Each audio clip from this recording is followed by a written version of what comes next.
Chapter 3 notes. For humans, language is learned. Example, Isabel. You know, people watch shows like Tarzan and things like that, and they go, okay, this person was raised by animals of some kind, and then all of a sudden came across humans and started talking. That's kind of strange. You know, if you're 17 years old and you've never spoken English and you come across somebody that speaks English, you wouldn't just start talking to them. Well, people used to think that you did that everything was in your brain, that whatever your parents had was in your brain, you just had to unlock it. It wasn't that you had to learn it, like we now know, you had to unlock it. And so over time, with things like Isabel, who was raised with a deaf-mute mother, she was never around people, and they realized she can't speak. This is strange. Well, why can't she? And they started realizing, oh, okay, humans actually have to learn how to speak. They don't just unlock it that way. Not all humans deprived of a good childhood can improve to normalcy. Example, Jeannie. She was 13 years old when she was found. Parents didn't want children, had a child, locked her in the basement, never had her out, never talked with her or anything. Was finally found at 13. What they realized was she never really learned how to become a human. And so she never really learned to speak that well. She never got beyond like a 3 or 4 year old ability to speak. And so what they found is that certain parts of your brain, if you don't use them for a long enough period of time, they can kind of atrophy and die. And so that's what happened with Jeannie. Socialization is the process by which we learn the ways of society. That's what sociologists really study, is socialization. It's what we do. Down under learning to take the role of the other. The example there is children playing sports. It drives me crazy when I go to these games and you have coaches yelling at these little kids that are 5 and 6 years old playing t-ball or something. I told you to stay in right field. What are you doing running over to center field? That's Billy's spot. Jimmy, stay in right field. And it's like, wait a second. Taking the role of the other is this. It's the ability to look through somebody else's eyes. We all as adults do that without even thinking about it. But when we were very young, we couldn't do it. We're not able to take the role of the other. What that means is like little Billy in left field. Somebody hits the ball, and it's rolling toward the center fielder. Billy can see the center fielder, and Billy can see the ball rolling. But Billy can't understand in his mind that if he was standing where Jimmy was, the ball would be rolling directly toward him. And so he doesn't need to run that direction. All he sees is the ball rolling that way and a person here.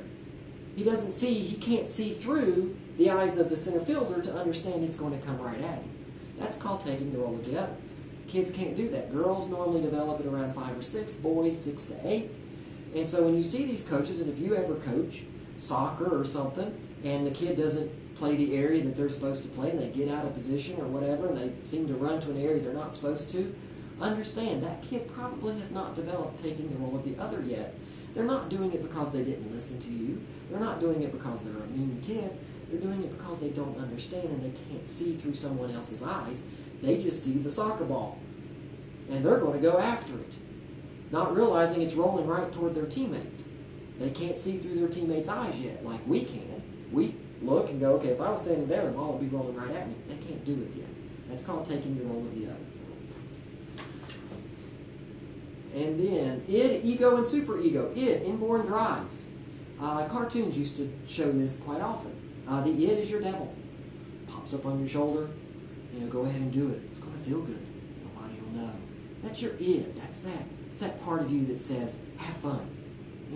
Who cares if your parents say it's bad? Who cares if whatever says it's wrong? It's going to be fun. You're going to like it. You probably won't get caught. That's your id. That's your devil. The ego is your brain. You're trying to figure out, what's right and wrong. And then the superego, that's your angel. Pops up on this shoulder and goes, oh. But even if nobody finds out, you know it's wrong. And you know you shouldn't do it. So that's your id, the devil, pops up.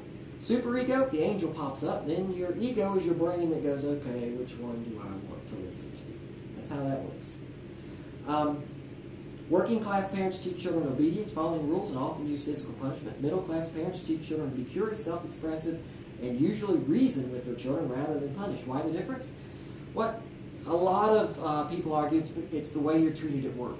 The way you're treated at work is the way you treat your kids. If you're in a more working class job, you have punishments, demerits, whatever they're going to call it, and say if you don't do this right, this is your punishment. If you're in a more middle class job and you mess up, say a teacher messes up, the principal or the dean, if you're at a college, will bring you in and go, okay, this is what happened. What can we do to try to make sure this doesn't happen again? And you have a conversation.